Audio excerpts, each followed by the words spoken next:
बिस्मिल्लाहिर्रहमानिर्रहीम। अस्सलाम वालेकुम नाज़रीन, आप यूट्यूब चैनल देख रहे हैं। मैं इमरान खान हूँ। इमरान खान साहब ने जो हुकूमत को टाइम दिया है मुज़ाकरात के हवाले से, उसमें एक दिन गुजर गया है। देखें, जो इमरान खान साहब के दो मुतालबात हैं उसमें कोई लंबा चौड़ा टाइम तो चाहिए नहीं। यानी अगर हुकूमत ये चाहे और नीयत हो जाए तो ये दोनों मुतालबात फौरी तौर पर तस्लीम किए जा सकते हैं। ये दोनों मुतालबात बज़ाहिर बहुत जायज़ लगते हैं। यानी एक मुतालबा ये है कि जितने भी बेगुनाह कैदी या सियासी कैदी इस वक्त बंद हैं जेलों में, उन्हें रिहाई दी जाए, और ये हक होता है कैदियों का। पूरा निज़ाम जो है वो ज़ोर डाल रहा है, पूरा निज़ाम जो है वो कोशिश कर रहा है कि मैक्सिमम लोग पाकिस्तान तहरीके इंसाफ के उन्हें जेलों के अंदर रखा जा सके। तो एक तो इमरान खान साहब का ये मुतालबा है। दूसरा ये है कि 9 मई और 26 नवंबर ये दो ऐसे दिन हैं जिस दिन पाकिस्तान के अंदर बहुत ख़राबी हुई है। 9 मई 2023 और 26 नवंबर 2024। यहाँ पे इमरान खान साहब ने कहा कि इन दोनों के ऊपर जुडिशल कमीशन तश्कील दिए जाएँ और गैर जानिबदार जजेस को जुडिशल कमीशन का हिस्सा बनाया जाए सुप्रीम कोर्ट ऑफ पाकिस्तान से, ताकि दूध का दूध और पानी का पानी हो। पता चले कि 9 मई को क्या हुआ था, कौन जिम्मेदार था, और 26 नवंबर को क्या हुआ और कत्लेआम कैसे हुआ, डी चौक पे गोली कैसे चली, किसने चलाई, किसके ऑर्डर्स पे चली, ये सारी चीज़ें क्लियर हो जाएंगी। अब इसमें जो पहला मरहला इमरान खान साहब का वो है जी कि हम सिविल डिसोबीडियंस का आगाज़ कर देंगे अगर हुकूमत ने हमारे साथ संजीदगी से मुज़ाकरात ना किए, और उसकी जिम्मेदारी हुकूमत के ऊपर होगी। अब जो इमरान खान साहब ने पहले मरहले में सिविल नाफरमानी की तहरीक का आगाज़ करने का फैसला किया है, वो ओवरसीज़ पाकिस्तानियों से वो पहली दरख्वास्त करेंगे। ओवरसीज़ पाकिस्तानियों की बड़ी तादाद इमरान खान साहब के साथ खड़ी है। यही एक वजह है कि पाकिस्तान में ओवरसीज़ पाकिस्तानियों को वोट डालने का हक नहीं मिलता। दुनिया के बहुत सारे मुल्कों में उनके ओवरसीज़ जो है उनको हक मिलता है कि वो अपने मुल्क के अहम तरीन फैसले में अपना रोल प्ले करें, वो बताएं कि वो किसकी हुकूमत देखना चाहते हैं और किसकी नहीं। तरक्की याफ्ता ममालिक में ये होता है, लेकिन पाकिस्तान में ओवरसीज़ पाकिस्तानियों को ये हक नहीं दिया जा रहा। हालांकि ओवरसीज़ पाकिस्तानी जो पैसा पाकिस्तान में भेजते हैं उसी पैसे को आप फॉरेन रेमिटेंस कहते हैं या आप तरसीलात ज़र कहते हैं। जो पैसा ओवरसीज़ पाकिस्तानी बाहर मुल्कों में कमाते हैं, अपने ख़ानदान वालों को पाकिस्तान में भेजते हैं, तो वो सारा पैसा तो एकदम खर्च नहीं हो जाता, लेकिन वो पैसा बाहर के मुल्कों से पाकिस्तान में आता है। अगर वो उनकी फैमिलीज अपने पास रखें या बैंकों में जमा रखें या उसको खर्च भी करें, तो वो पाकिस्तान के अंदर दौलत में इजाफा होता है। वो पैसा यहाँ पे खर्च होता है, मार्केट के अंदर सर्कुलेट होता है, जिससे टैक्स इकट्ठा होता है और हुकूमत पाकिस्तान को टैक्स भी मिलता है, और पाकिस्तान के अंदर जो पैसा है वो बढ़ता भी है। ओवरऑल जो पाकिस्तान के अंदर पैसा है उसकी मिकदार बढ़ जाती है जब ओवरसीज़ पाकिस्तानी बाहर से पैसा इंजेक्ट करते हैं पाकिस्तान में। ये कितना पैसा भेजते हैं इसके ऊपर एक डाटा मैं आपके सामने रखता हूँ, और हुकूमत का उसके ऊपर कितना इन्हिसार है मैं आपको ये बता देता हूँ कि पाकिस्तान के अंदर यानी पाकिस्तान जैसा मुल्क जो है इसका सबसे ज़्यादा इन्हिसार ज़राअत और उसके बाद इंडस्ट्री के ऊपर होना चाहिए, एक्सपोर्ट्स के ऊपर होना चाहिए, और रेमिटेंसेस तो बहुत छोटा उसका हिस्सा होना चाहिए। लेकिन आपको हैरत हो जाएगी कि पाकिस्तान में एक्सपोर्ट्स इतनी नहीं है जितनी रेमिटेंसेस हैं। यानी पाकिस्तान में बहुत सारी फैसिलिटीज़ दी जाती हैं, एक्सपोर्ट इंडस्ट्री को बहुत ज़्यादा उनको उठाया जाता है, उनको फैसिलिटेट किया जाता है, उनको फ़ायदे दिए जाते हैं, उनके लिए पॉलिसीज़ लाई जाती हैं ताकि ज़्यादा से ज़्यादा एक्सपोर्ट्स हो और बाहर से पैसा पाकिस्तान में आए। लेकिन हो ये रहा है कि जो ओवरसीज़ पाकिस्तानी है वो एक्सपोर्ट्स से ज़्यादा पैसा पाकिस्तान में भेज रहे हैं, हालांकि उनको किसी किस्म की फैसिलिटी भी नहीं दी जा रही। एयरपोर्ट्स के ऊपर उनके ऊपर नायत अजीबोगरीब सलूक किया जाता है, सिर्फ इख्तलाफ राय के ऊपर उन्हें रुसवा किया जाता है एयरपोर्टों पे, उनके रिश्तेदारों को पाकिस्तान में उठा लिया जाता है। अभी चंद नौजवान हैं वो सिर्फ अपनी राय दे रहे हैं, किसी के बाप को उठा लिया, किसी के भाई को उठा लिया, और लगातार ये सिलसिला जारी है। कोई एक दो नहीं, मैं आपको दर्जनों मिसालें दे सकता हूँ जहाँ पे ओवरसीज़ पाकिस्तानी जो पाकिस्तान से बाहर रहते हैं वो इमरान खान के मौक़िफ़ को सपोर्ट करते हैं, तो उनकी सपोर्ट को रोकने के लिए पाकिस्तान में इदारे उनके रिश्तेदारों को अगवा कर लेते हैं, जबरी तौर पे अगवा करते हैं, उनको टॉर्चर करते हैं, फिर उनको वो सुनवाते हैं और उन्हें ये कहते हैं कि तुम अपना मौक़िफ़ बदल दो। बहुत सारे ओवरसीज़ पाकिस्तानियों के साथ इसी किस्म का घिनौना खेल खेला गया है, और ये रिकॉर्ड का हिस्सा है, कुछ छुपी और ढकी हुई चीज़ तो है नहीं। अब इमरान खान साहब ने सबसे पहले रेमिटेंसेस की बात की है, हुकूमत का इसके ऊपर कितना इन्हिसार है मैं पहले एक डाटा आपके सामने रख देता हूँ। सन 2000 में पाकिस्तान को जो ओवरसीज़ पाकिस्तानी पैसा भेजते थे, सन 2000 की बात है परवेज़ मुशर्रफ के दौर की, वो लगभग $1 अरब से थोड़ा ज़्यादा था, $1 अरब। फिर यह आहिस्ता आहिस्ता बढ़ता गया। जब परवेज़ मुशर्रफ का दौर ख़त्म हुआ तो उस वक्त ये हो चुका था $7 अरब से ज़्यादा, यानी 2008 में $7 अरब से कुछ ज़्यादा हो चुका था। फिर पीपल्स पार्टी के दौर में भी ये कुछ ना कुछ बढ़ता रहा, और 2013 में ये अमाउंट पहुंच गई थी लगभग $15 अरब तक। $15 अरब तक की अमाउंट ओवरसीज़ पाकिस्तानी पाकिस्तान भिजवा रहे थे। अब ये एक बहुत बड़ी अमाउंट है, बहुत बड़ा पैसा है, और पाकिस्तान का इन्हिसार ओवरसीज़ पाकिस्तानियों के इन पैसों पे बढ़ता गया। नवाज शरीफ के दौर के अंदर इसके अंदर कोई खातिर खा इजाफा नहीं हुआ, और अगर आप 2017 तक का डाटा देखें, जब तक नवाज शरीफ साहब इक़्तिदार में रहे, तो इसके अंदर जो है वो 19.85 अरब तक ये अमाउंट पहुँच गई। यानी 19.85 अरब डॉलर तक नवाज शरीफ साहब के दौर में यह अमाउंट पहुंची। उसके बाद इमरान खान साहब का दौर आया और ये बढ़ते बढ़ते इमरान खान साहब के दौर का जो पीक था वो 2021 था। 2022 में फिर उनकी हुकूमत गिरा दी गई थी। 2021 में ये रेमिटेंसेस बढ़ते बढ़ते 31.3 अरब डॉलर तक पहुंच गई और ये लगातार बढ़ती चली जा रही थी। तो इमरान खान साहब के दौर में ओवरसीज पाकिस्तानियों ने पाकिस्तान पे एतबार किया, पाकिस्तान की गवर्नमेंट पे ट्रस्ट किया और उन्होंने बहुत बड़ी मिकदार में अपनी रेमिटेंसेस या अपना पैसा पाकिस्तान में भिजवाया और पाकिस्तान में इन्वेस्ट भी किया, अपनी फैमिलीज को भी भेजा और दिल खोल कर पैसा पाकिस्तान में भेजा। उन्हें पाकिस्तान के ऊपर और पाकिस्तान की पॉलिसीज के ऊपर ट्रस्ट था। लेकिन जैसे ही शहबाज शरीफ साहब की सरकार बनाई गई, इमरान खान साहब का रजीम चेंज करके, तो फिर एकदम इसके अंदर डिक्लाइन आना शुरू हो गया और अब डिक्लाइन आते आते ये वापस 2023 का जो डाटा है उसमें 26.5 अरब डॉलर तक पहुंच गया है। यानी इमरान खान इसे 31.5 अरब डॉलर तक ले गए थे, ये अब 25.5 अरब डॉलर तक 26.5 अरब डॉलर तक पहुंच गया है। यानी 5 अरब डॉलर की कमी हो गई है। ये खासा डिप है जो पाकिस्तान को लगा है PMLN के दौरे हुकूमत में। अब इन रेमिटेंसेस के ऊपर ही सबका इन्हिसार है। आर्मी चीफ ने भी थोड़े दिन पहले कहा कि ओवरसीज पाकिस्तानी पाकिस्तान को उठा सकते हैं, वो पैसा भेजें। अब इमरान खान साहब मांग रहे हैं इंसाफ। एहतजाज के रास्ते उनके ऊपर बंद कर दिए गए। जब वो निकलते हैं एहतजाज करते हैं उनके ऊपर गोलियां चलाई जाती हैं। अब उनके लोग शहीद हो रहे हैं और वो मजीद लोगों को मरवाना नहीं चाहते। तो यहाँ उन्होंने एक नई हिकमत अमली दी। उन्होंने कहा जी हम पुरअमन एहतजाज करेंगे, नॉन वायलेंट होगा लेकिन हुकूमत को मुतासिर करेगा। हुकूमत को वहाँ मारने का फैसला किया जहाँ हुकूमत को इम्पैक्ट आता है। अब सवाल यह है कि क्या ओवरसीज पाकिस्तानी इमरान खान साहब को अगर कॉल देना पड़ गई, अगर हुकूमत ने इमरान खान साहब के साथ मुज़ाकरात में कामयाबी हासिल ना की और वहाँ पर बदनीयती दिखाई और इमरान खान साहब ने कॉल दे दी कि ठीक है जी हम ओवरसीज पाकिस्तानियों को अब कह रहे हैं कि जो बाहर से आप पैसा भेजते हैं वो पैसा भेजना कम कर दें। ख़त्म तो नहीं कर सकते लेकिन कम कर सकते हैं, जो ज़रूरत का पैसा उतना भेजें और बाकी ना भेजें। तो क्या ओवरसीज पाकिस्तानी इस कॉल के ऊपर कहेंगे कि ठीक है जनाब हम नहीं भेज रहे पैसा? ये एक बहुत बड़ा सवाल है। देखिए 1 करोड़ से ज़्यादा ओवरसीज पाकिस्तानी है। इनकी बड़ी तादाद गल्फ़ ममालिक में रहती है, यानी अरब ममालिक में, सऊदी अरब में, UAE में, कुवैत में, ओमान में, कतर में, इन मुल्कों में रहती है। और यूरोप में और बरतानिया में और अमेरिका में बहुत बड़ी तादाद में ओवरसीज़ पाकिस्तानी रहते हैं। यानी अगर आप 2 हिस्सों में डिवाइड करें तो आधे ओवरसीज़ पाकिस्तानी मगरबी ममालिक में रहते हैं और आधे जो हैं वो ये गल्फ़ कंट्रीज़ के अंदर रहते हैं। अब ये ओवरसीज़ पाकिस्तानी क्या पैसा भेजना कम करेंगे, ये एक बहुत बड़ा सवाल है। इमरान खान साहब को अब तक ओवरसीज़ पाकिस्तानियों ने कभी भी मायूस नहीं किया है। अब हुकूमत क्या इस नैच पे इस मामले को ले जाएगी? पहले तो ओवरसीज़ पाकिस्तानियों को कहेंगे, फिर इमरान खान साहब पाकिस्तानियों को कहेंगे कि फ़लाँ चीज़ें आप बंद कर दें।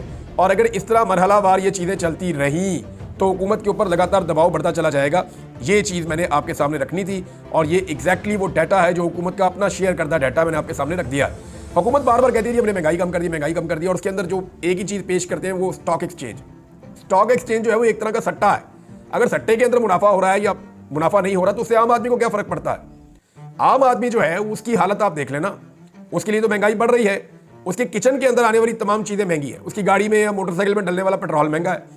वो जो बिजली के यूनिट इस्तेमाल करता है वो पहले से ज़्यादा महंगे। वो जो पैसा कमा कर लाता है वो उसको ज़्यादा बढ़ता हुआ नहीं मिल रहा।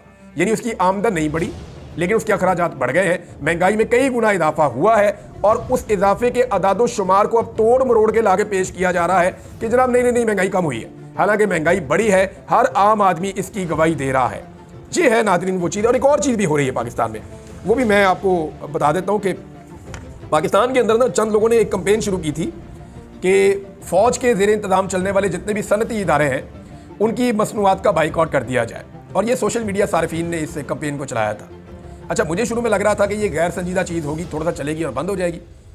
लेकिन अब जिस तरह का रद्द-ए-अमल दूसरी तरफ से आ रहा है, उस रद्द-ए-अमल को देखते हुए अंदाज़ा हो रहा है कि ये कैंपेन शायद काम कर रही है। मिसाल के तौर पर ये मामला मुझे पहले लगता कि सोशल मीडिया तक रहेगा और इससे ऊपर शायद नहीं जाएगा या छोटा मोटा इम्पैक्ट होगा और वो कोई फ़र्क डालेगा नहीं। मगर इसका दायराकार वसी हुआ और इतना वसी हुआ कि इस वक्त कुछ रिटायर फौजियों की तंजीमें, वो जो तंजीम है उसके ओहदेदारान वो इसकी बात कर रहे हैं, या मिलिट्री एस्टेब्लिशमेंट के जो हमायती लोग हैं वो इसकी बात कर रहे हैं, या कुछ ऐसे हमारे सहाफ़ी दोस्त हैं, सीनियर सहाफ़ी हैं इवन, वो ये बात कर रहे हैं जो ये कह रहे हैं कि ये बड़ी ज़्यादती है। अच्छा, यहाँ पर मौक़िफ़ ये दिया जा रहा है कि ये शोहदा के ख़ानदानों को सपोर्ट मिलती है जनाब इन कारोबारों से और लिहाजा इन मसनूआत का बाइकआउट ना किया जाए।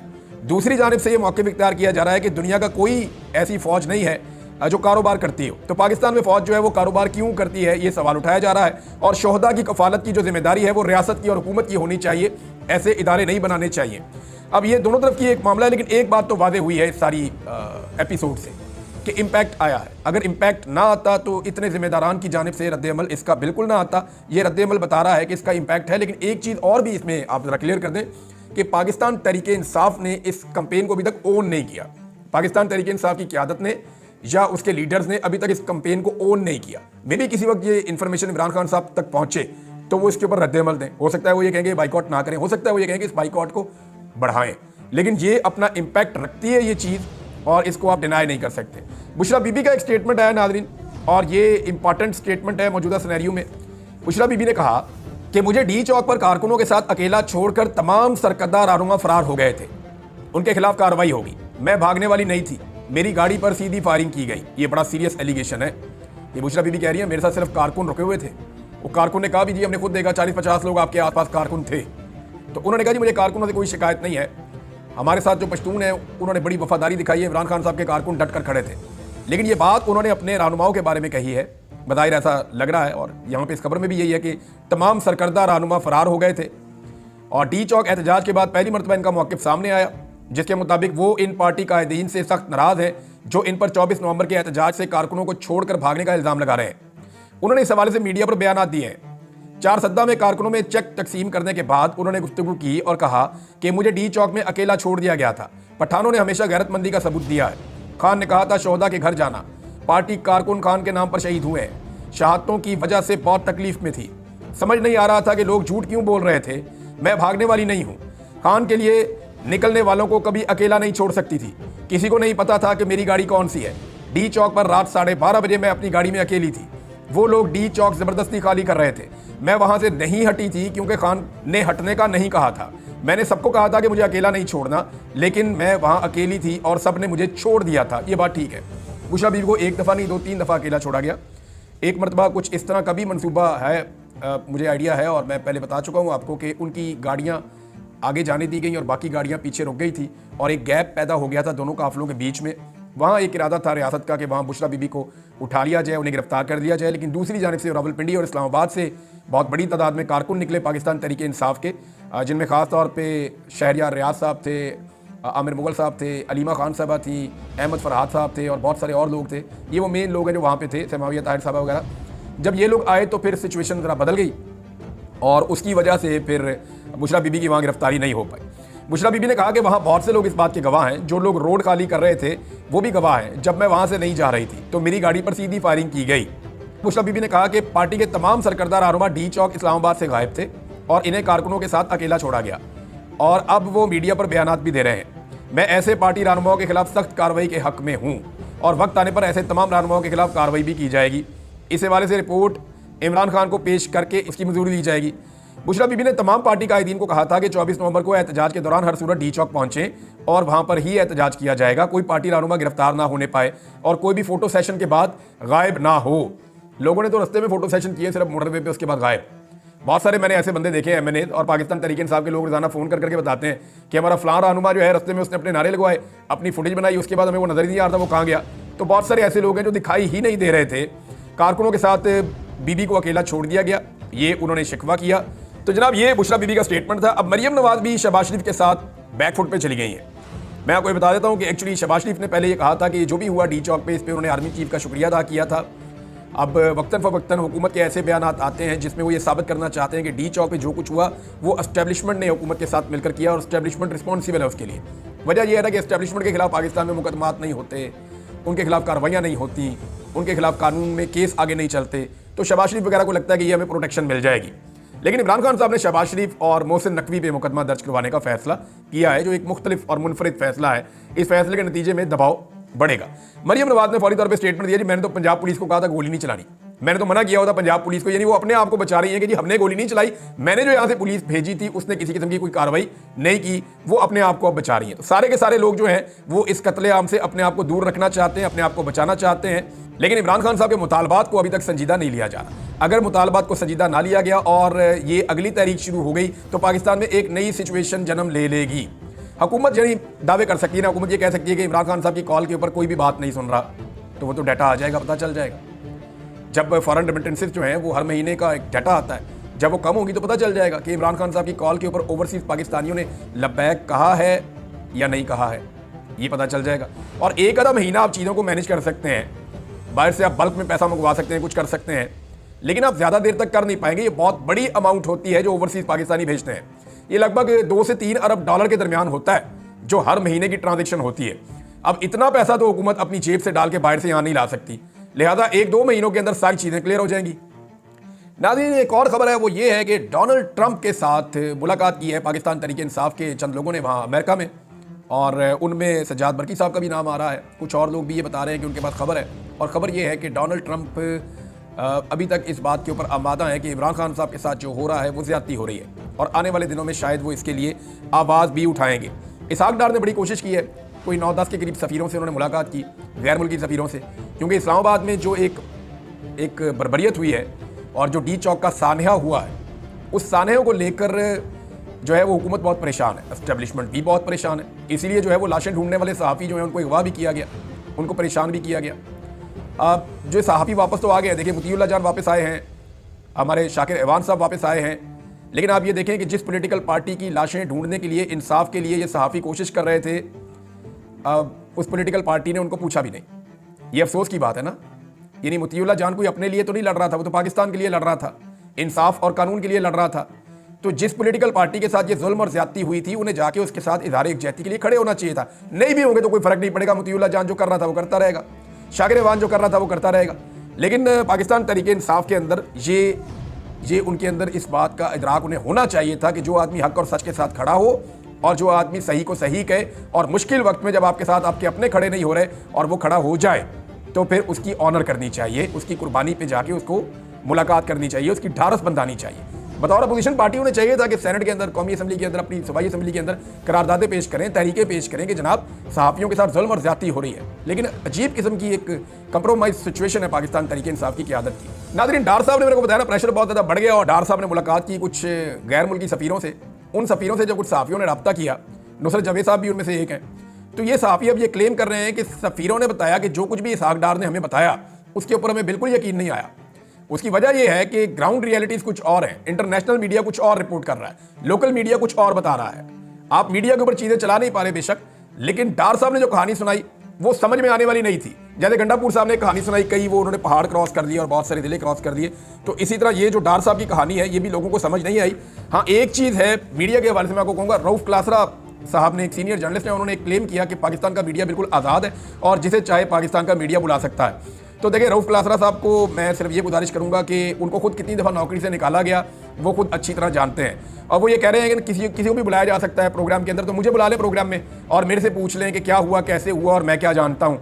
तो मुझे प्रोग्राम में बुलाने की इस वक्त कोई भी टीवी चैनल जरूरत नहीं कर सकता। इमरान खान का नाम नहीं चला सकते, इमरान खान की तस्वीरें नहीं दिखा सकते, इमरान खान साहब के पैगामात नहीं सुनवा सकते, डी चौक में क्या हुआ ये नहीं बता सकते, लापता अफराद के हवाले से खुलकर बात नहीं कर सकते। तो पाकिस्तान का मीडिया आज़ाद नहीं है। पाकिस्तान का मीडिया जो है वो पूरी तरह से जकड़ा हुआ है और पूरी तरह से कंट्रोल्ड मीडिया है। और ये कहना कि मीडिया आज़ाद है, किसी को भी बुलाया जा सकता है, तो मैं फिर चैलेंज कर रहा हूँ पाकिस्तान के मीडिया को कि कोई भी मुझे बुलाकर मेरा इंटरव्यू करके ये साबित करे कि पाकिस्तान का मीडिया आज़ाद है। अब तक के लिए इतना ही, अपना ख्याल रखिएगा, अपने चैनल का भी। अल्लाह हाफ़िज़।